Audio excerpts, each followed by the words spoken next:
দোকানের থেকেও বেশি মুচমুচে স্বাদের এই পেঁয়াজি যদি একবার বাসায় বানান তাহলে দোকানের পেঁয়াজিকে মানে ভুলা যাবেন এইরকম অবস্থা। তো চলেন শুরু করা যাক। তার জন্য আমাদের লাগবে অনেকটা পরিমাণে পেঁয়াজ, তার ভিতর দিয়ে দিব কিছুটা লবণ, হলুদের গুঁড়া, মরিচের গুঁড়া, সামান্য পরিমাণে আদা রসুন বাটা।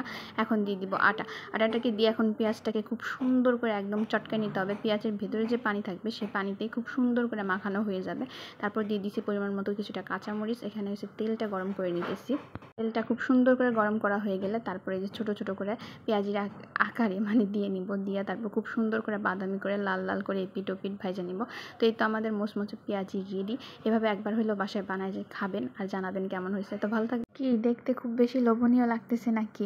তো চলেন শুরু করা যাক। আজকের রেসিপিটা কিন্তু খুবই ইউনিক। কলার মোচা দিয়ে যারা ভাজি খাইতে খাইতে মানে একদম বিরক্ত তাদের জন্য এই রেসিপিটা। তো তার জন্য প্রথমে আমাদের কলার মোচা থেকে কলার থুরটাকে খুব সুন্দর করে বাইসা পরিষ্কার করে নিতে হবে। তারপর লবণ পানিতে সিদ্ধ করে নিতে হবে। তারপর দিতে হবে বেসনের ভিতর পরিমাণ মতো কিছুটা লবণ, কিছুটা হলুদের গুঁড়া, মরিচের গুঁড়া দিয়ে বেসনটাকে খুব সুন্দর করে মাখায় নিতে হবে। আর এখানে যে কলার যে থোরগুলা সিদ্ধ করে নিয়েছিলাম সেগুলো এখন বেসন দিয়ে কোট করে নিতে হবে। নেওয়ার পরে তেলটা গরম করে নিয়েছিলাম আগে থেকে, এখন হইছে শুধু গরম তেলের ভিতর দিয়ে এপিট ওপিট করে একদম মোচমোচে করে ভাজা নেব। আপনারা এটা গরম ভাতের সাথে খাইতে পারেন, এমনিও খাইতে পারেন, এমনিও দারুণ কিন্তু খাইতে। তো একবার হলেও বাসায় ট্রাই করবেন আর বানাবেন। বানায় খায়া কিন্তু আমাকে অবশ্যই জানাবেন যে আপনাদের কাছে কেমন লাগছে। তো এই তো কলার মোচা দিয়ে ভিন্ন একটা রেসিপি ভিন্ন স্বাদে তৈরি করা হয়ে গেল। এপিট ওপিট মুচমুচে করে ভাজলে পরা হবে কি উপর দিয়ে যেমন মুচমুচে ভিতরেও তেমন কলার থোরটা একদম নরম হয়ে গেছে। আর খাইতে কি যে পরিমাণে মজা। এই ঝড় বৃষ্টির দিনে যদি মুচমুচে এইরকম খাবার বানানো যায় বাসায়, ঝড় বৃষ্টির ভিতরে তো এমনিও বের হওয়ার মানে উপায় নাই। তো চলেন শুরু করা যাক। তার জন্য প্রথমে আমাদের লাগবে আলু। তো আজকে যে রেসিপিটা দেখতেছেন সেটা কিন্তু কারিগর হচ্ছে আম্মু। আমি সব কিছু গোছাই দিতেছিলাম ছাদ থেকে।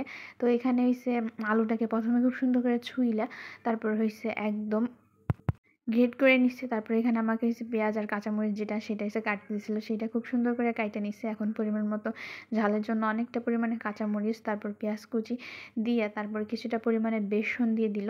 তারপরে ভেতর দিয়ে দিবে একটা ডিম দেওয়ার পরে দিয়ে দিতেছি পরিমাণ মতো লবণ, হলুদের গুঁড়া, মরিচের গুঁড়া, সামান্য সামান্য সব ধরনের মশলা দিয়ে এখন মিশ্রণটাকে খুব সুন্দর করে একদম মথে নিতে হবে, মাখায় নিতে হবে। অল্প অল্প করে সব কিছুই দেওয়া হয়েছে। এখন এই তো মিশ্রণটাকে খুব সুন্দর করে মাখানো হয়ে গেছে। এখন হচ্ছে পরিমাণ মতো তেল গরম করে নিতেছে। তেলটা যখন খুব সুন্দর করে গরম করা হয়ে যাবে তখন হচ্ছে বড়ার শেপের মতো করে খুব সুন্দর করে হচ্ছে গরম তেলের ভিতর মিশ্রণটা দিয়ে দিব। দিয়ে এখন এপিট ওপিট করে উল্টে পাল্টে ভাইজে নিলে আমাদের হয়ে যাবে মুচমুচে আলুর পাকোড়া। তো এইভাবে কে কে বাসায় বানাই খাইছেন অবশ্যই জানাবেন। আর যদি না খায় থাকেন খুবই সহজ একটা রেসিপি, একবার হইলেও বাসায় ট্রাই করবেন। আর ভিডিওটা কেমন লাগলো জানাতে ভুলবেন না। অবশ্যই লাইক করবেন, কমেন্ট করবেন, শেয়ার করবেন। আর পেজটা ফলো করতে ভুলবেন না। সবাই ভালো থাকবেন আর এইভাবে বানাই খায়া তারপর জানাবেন।